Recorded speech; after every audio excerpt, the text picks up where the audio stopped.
যাচ্ছিস? কেন? চিল করতে।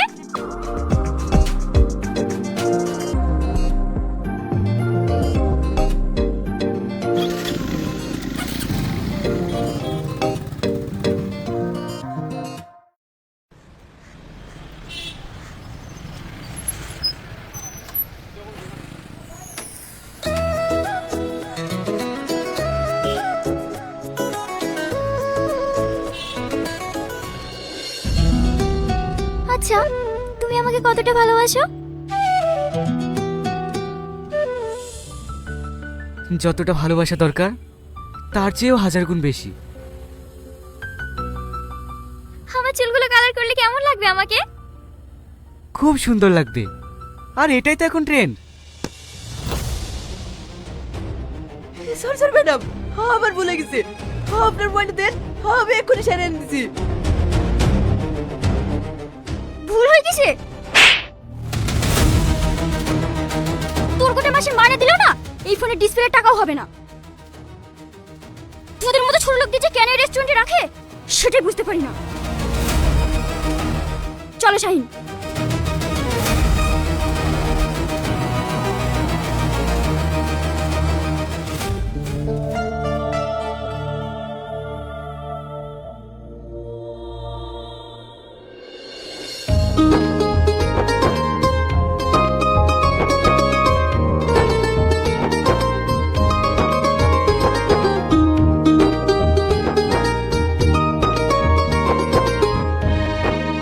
ওরা কারা মা?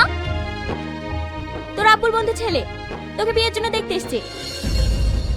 কিন্তু আব্বু তো আমাকে কিছুই বলেনি। তোকে আবার কি বলবে? আমি এখন বিয়ে করতে পারবো না। পাগলামি করিসনি, তুই তোর আব্বুকে ভালো মতোই চিনিস। আর তাছাড়া দেখলে বিয়ে হয়ে যাচ্ছে না। তাড়াতাড়ি রেডি হইলে।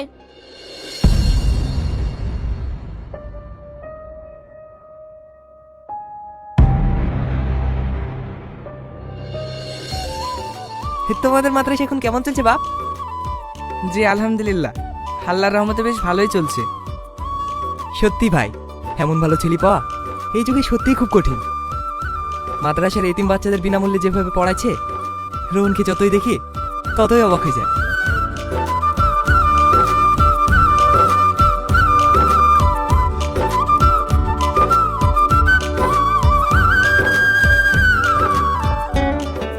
কি নাম মা তোমার? মাহি খাতুন। কোন ক্লাসে পড়াশোনা করছো? কলেজে 3rd সেমিস্টার। বাহ, খুব মিষ্টি মেয়ে। আর কিছু জানার থাকলে জিজ্ঞেস করেন। জানার আবার কি থাকবে, আমারই তো বন্ধুর মেয়ে।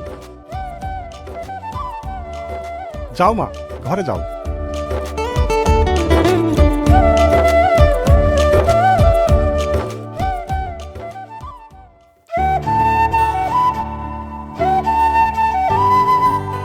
এই নাও তো বাচ্চা।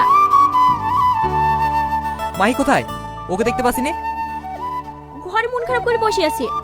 মন খারাপ করে বসে আছে কেন? ওকে না জানিয়ে ছেলেপক্ষে দেখতে এসেছে, সেই জন্য। এতে আবার মন খারাপ করা কি আছে?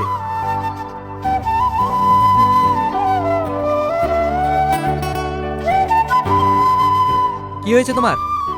কিছু হয়নি। আমার সঙ্গে খাবে চলো। আমার খিদে নেই, খাবো না আমি। কখন খেয়েছো ঠিক নেই? আমি খাবার টেবিলে বসছি, তাড়াতাড়ি আসো। আব্বু, আমি এখন বিয়ে করব না। বিয়ে করবে না কেন? রোহন তো দেখতে শুনতে ভালোই। আমার এই বয়সটা আনন্দ করার, ঘুরে বেড়ানোর, বন্ধুদের সাথে চিল করার। এই বয়সে আমি বিয়ে করব না। বাজে বকো না। রোহন যথেষ্ট ভালো ছেলে। অনাথ বাচ্চাদের একটি মাদ্রাসা চালায়, যেখানে বিনামূল্যে সবার থাকার ও খাবার ব্যবস্থা করেছে। ওর মতো ছেলে আমাদের এই অঞ্চলে আর একটাও নাই। হতে পারে ও ভালো ছেলে, কিন্তু আমার ওকে পছন্দ না। তোমার পছন্দ আমি জানতে চাইনি। তোমার কি পছন্দ সেটা আমার জানা আছে। তোমাকে রোহনকে বিয়ে করতে হবে।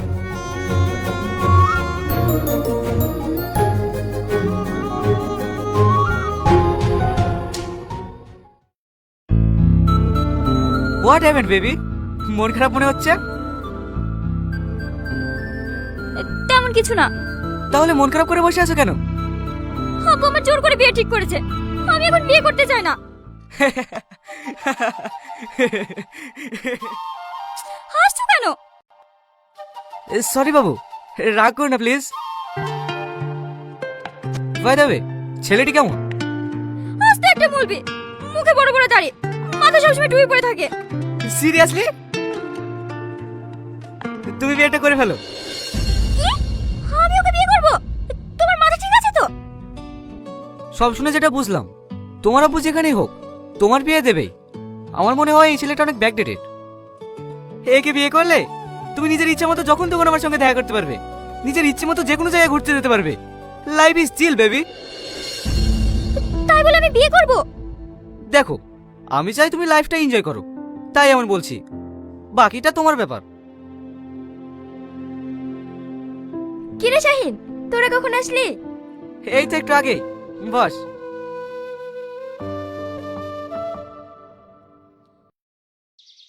আব্বু, আমি ওই ছেলেকে বিয়ে করতে রাজি।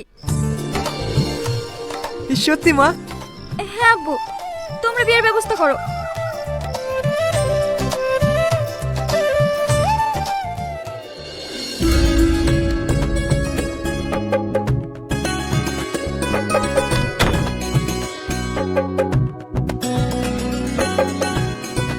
আসসালামু আলাইকুম। আল্লাহ তাআলা আমাদের জন্য বিয়েকে রহমত বানিয়েছেন। হাদিসে এসেছে, বিয়ের পর স্বামী স্ত্রী যদি একসাথে 2 রাকাত নফল নামাজ পড়ে তাহলে আল্লাহ তাদের দাম্পত্য জীবনে বরকত ও শান্তি দান করেন। চলো আমরা আল্লাহর নাম নিয়ে আমাদের পথ চলা শুরু করি। ছাড়ো আমাকে, অনেকক্ষণ থেকে তোমার বকবক সহ্য করছি। কে তোমার বউ? আমি কারোর বউ না। আমার একটু স্বাধীনতার দরকার ছিল, তাই তোমাকে বিয়ে করেছি।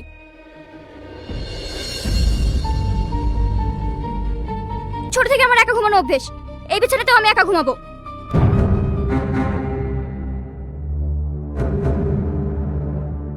কি হলো, কথা কানে যাচ্ছে না? হ্যাঁ হ্যাঁ, তুমি এখানে ঘুমাও, আমি ওই সোফায় ঘুমাচ্ছি।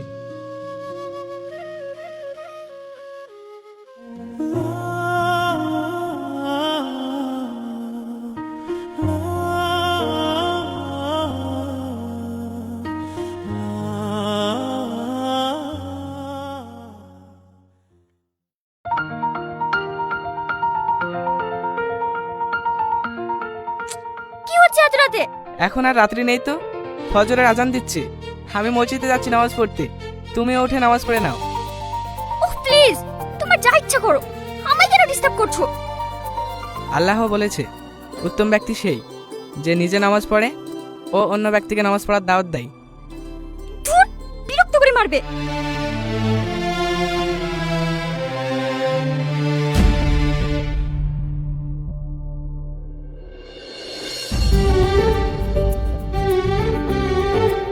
কোথায় যাচ্ছ তুমি? একটু বাইরে বেরোবো।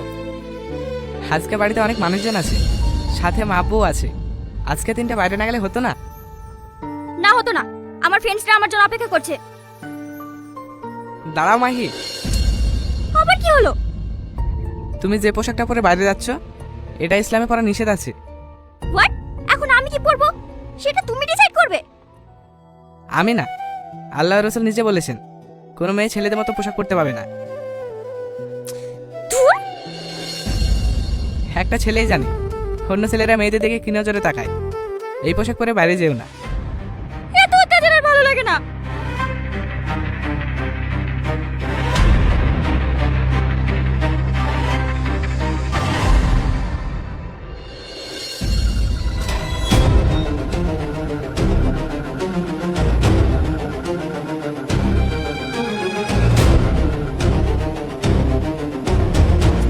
আরে থাম না, হাসছে।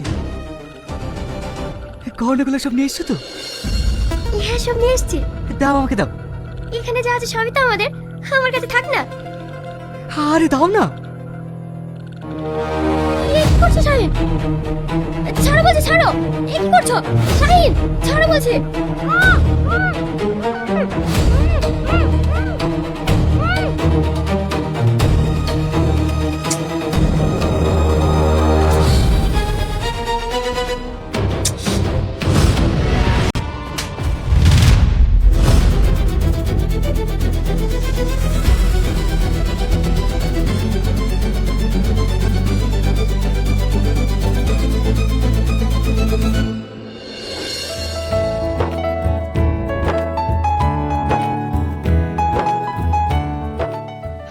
মেয়েকে আগে দাও।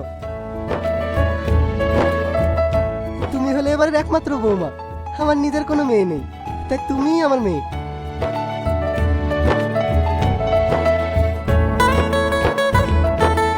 যদি তোমার কোনো রকম সমস্যা মনে হয়, নিজের মা মনে করে আমাকে সব কথা বলবে। কি হলো মা, খাও। আমি আর খাবো না মা, আমার পেট ভরে গেছে। আরে খা তো। সবাই কত ভালো, আমায় কত যত্ন করছে।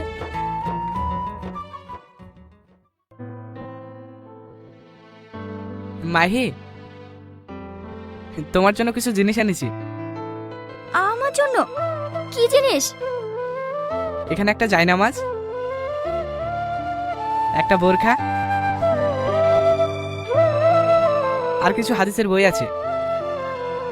সেগুলো তোমাকে দিনের পথে চলতে সহায়তা করবে, যেন প্রতিটি পদক্ষেপে আল্লাহর রহমত তোমার সঙ্গে থাকে। দাঁড়াও রোহন, তুমি অনেক ভালো ছেলে। আমি তোমার সাথে খারাপ ব্যবহার করলেও তুমি আমার সাথে ভালো ব্যবহারটাই করেছো। কিন্তু আমার পাশ জানার পর তুমি আমাকে ঘৃণা করবে। তুমি যদি মন থেকে তওবা করে সব খারাপ কাজ ছেড়ে দাও, যদি তোমার আসমান সমানও পাপ থাকে, আল্লাহ তাআলা সেটাও মাফ করে দেবে। আর যেটা আল্লাহ মাফ করে দেবে, মানুষ হয়ে আমরা কেন পারবো না?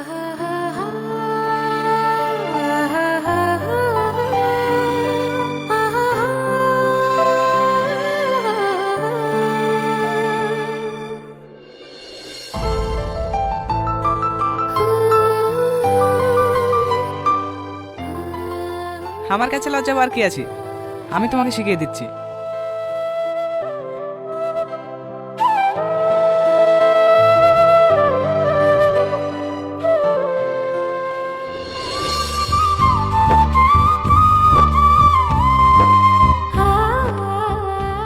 নবীজি বলেছেন, যে ব্যক্তি আল্লাহর জন্য তার পথ পরিবর্তন করে, আল্লাহ তার জীবন পরিবর্তন করে।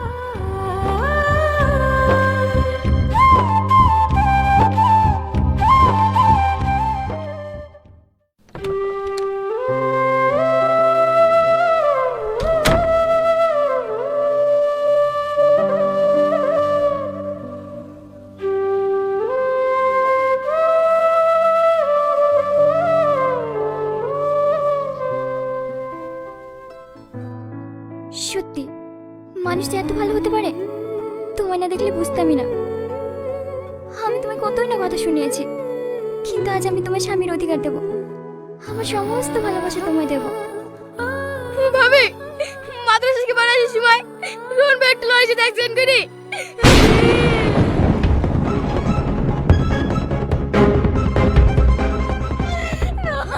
রোহন, রোহন, কথা বল রোহন।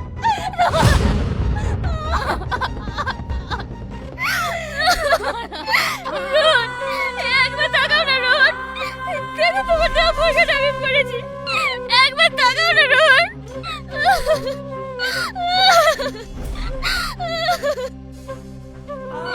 আমি তোমাকে ভালোবাসি রোহন, আমাকে ছেড়ে যেও না। আমি কথা দিয়েছি, আমি আর কখনো খারাপ কাজ করবো না।